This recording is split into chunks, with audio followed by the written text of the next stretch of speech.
Hello mga katropa. Samahan niyo kaming umikot dito sa Manila.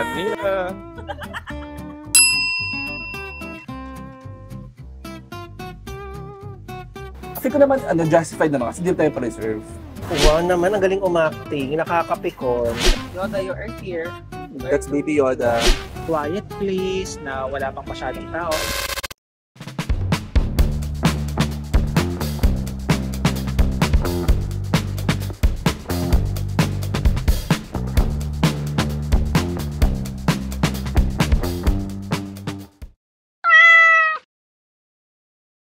Tara at samahan nyo kami dito sa La Cathedral. For today's video, mag-iikot tayo around Manila. Titignan natin kung ano yung mga lugar na pwedeng #date ideas. Saan ba maganda mag-date? At syempre, sisimulan natin yan dito sa La Cathedral sa Intramuros.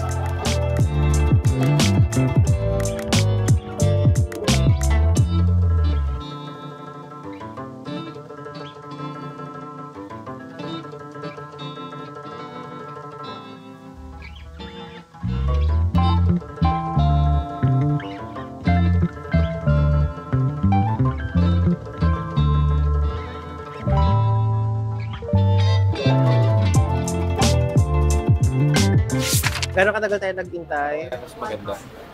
So ano dapat ang gawin para hindi magantay ng matagal? Saan po magpapareserve, ma'am? Sa Facebook page nila. Just click the Wow. post. Wow! Kasi ko naman, justified naman kasi hindi tayo pa-reserve. Kasalanan ni Christine, no? Yes. Hindi tayo punta tayo. Walang reservation. Sa Fort Santiago. Tapos wala na. Tapos biglang tinawag na tayo. It's a lesson learned. Pag walk-in ka, hindi ka mapupunta sa may magandang view. May reservation. You will be placed doon sa may magandang view.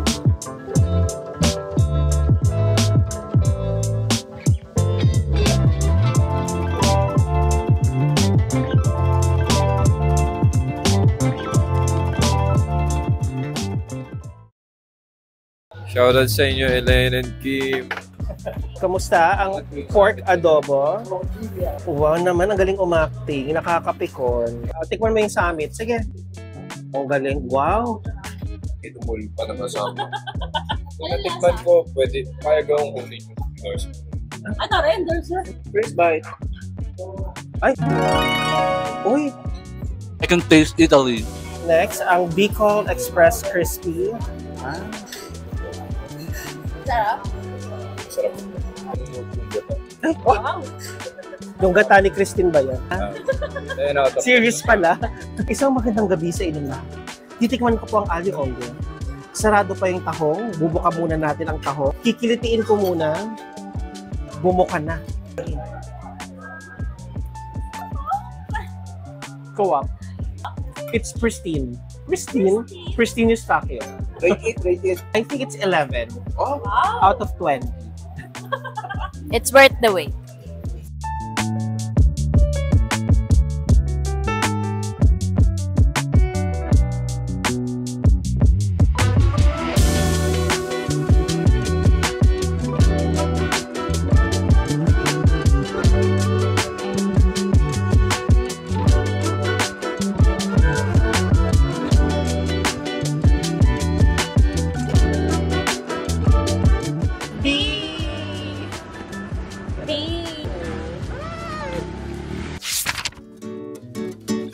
After ng La Cathedral, pwede ring libutin ang San Agustin Church, Manila Cathedral at Fort Santiago. Kaya, your next budget-friendly date should be in Intramuros. After ng gala sa Intramuros, diretso naman tayo sa Chinatown dito sa Binondo.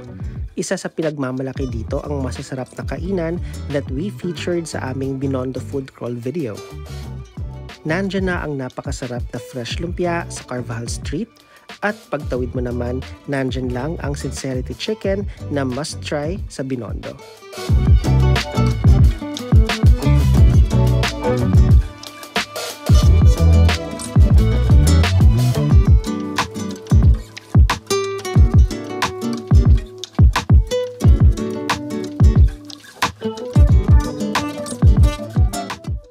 Isa rin sa sikat dito ang lava buchi at egg tart na dapat ding nasa listahan nyo if you plan to visit Binondo.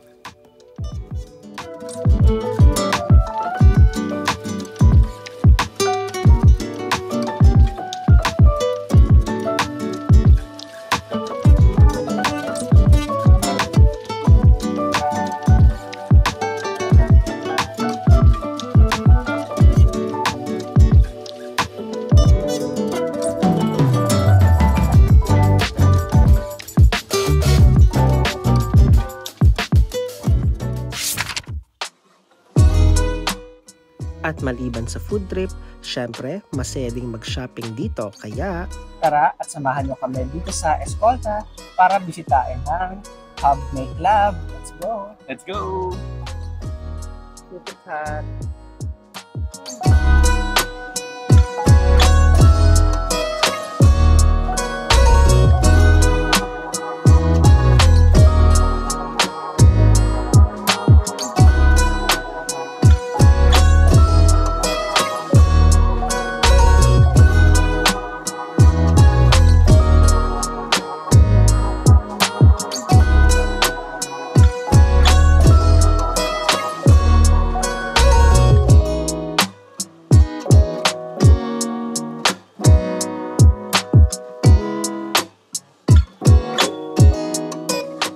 There's a cat.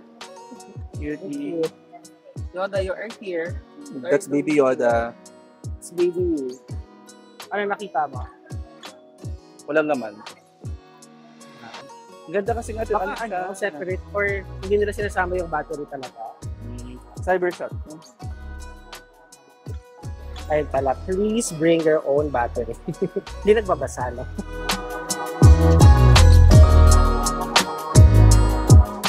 hanap mo ba ay mga abubot, art pieces at vintage na gamit na very Pinoy? Meron yan lahat dito sa Hub Make Lab. From postcards to clothing accessories to vintage cameras and novelty items, lahat yan nandito na.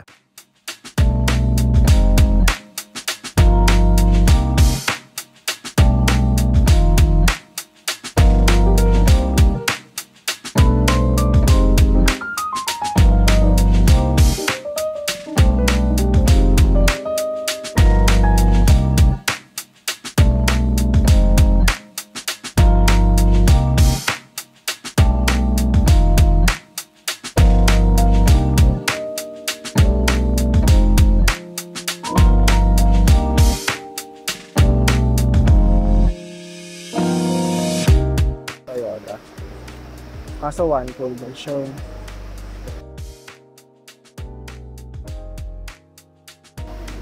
Okay naman. Masarap pa ano.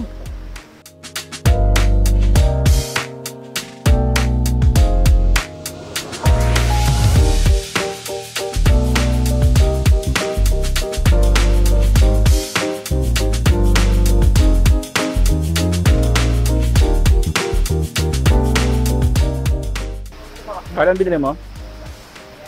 Eto, jumbo hotdog. Jumbo hotdog, kaya mo ba ito?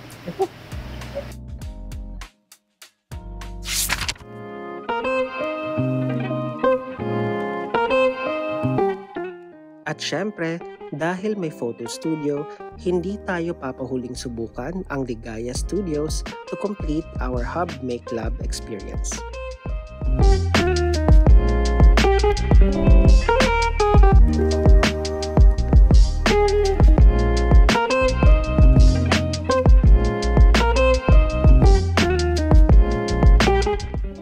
Meron din silang 3 packages dito, kaya syempre, dun tayo sa masusulit ang experience natin. Ang maganda din dito, ikaw ang pipili ng pictures na ipiprint nila. At meron ding option to download a copy of the pictures for an additional fee.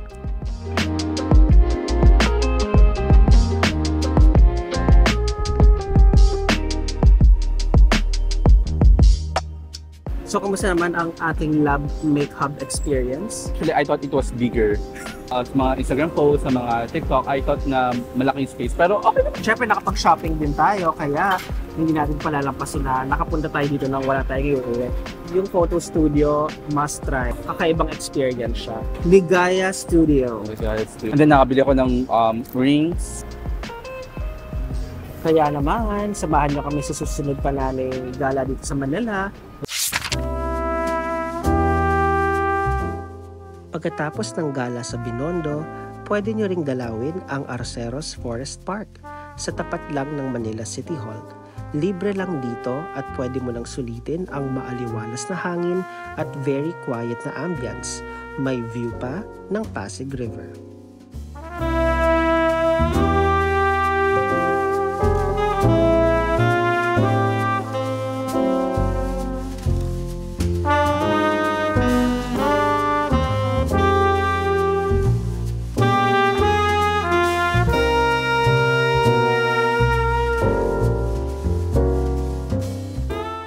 Pala ng Arceros Forest Park, hindi namin in-expect. And meron pang overlook na sa river. Ganda siya kasi linis. Yun yung pumunta ng Manila, tapos parang quiet place na wala pang masyadong tao. Ito na yan, Arceros Forest. May malapit na coffee shop. May coffee shop. At then, katabi lang yung SM Manila. Aliwalas, mahangin, masarap ang hangin, fresh na fresh. Ano yan? Para sa libre, para tayong Sa ibang bansa. Parang kami nasa London. History. Let's see. Postcard of Manila, early 1960s. Ganda.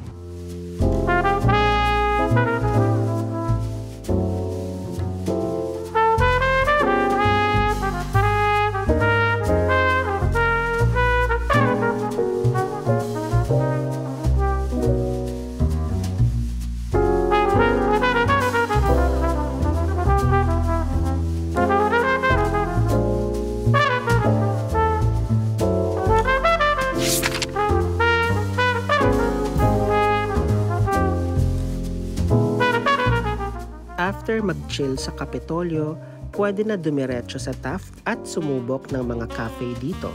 Isa sa mga pinuntahan namin ang bagong bukas na Coffee Project Collab sa may Vito Cruz. Soft opening pa lang nila pero pasabog na sila sa offers nila.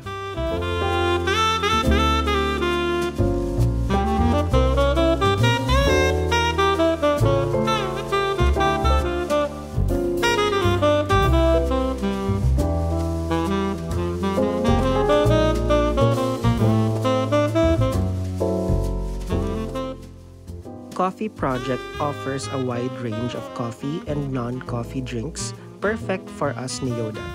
Ang maganda din dito, may meals na, kaya may enjoy mo ang refreshing drinks while enjoying your favorite meal.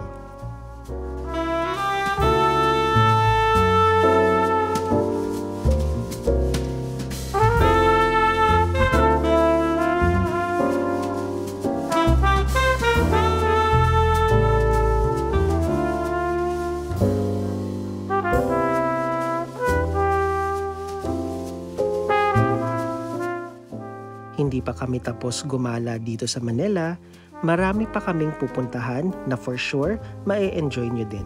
Kaya stay tuned sa aming channel para sa second part ng aming gala dito sa Manila.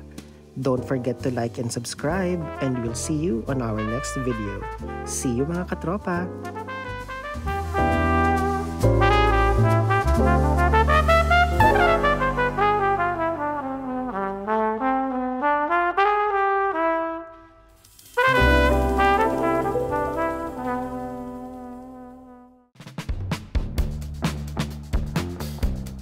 How about you?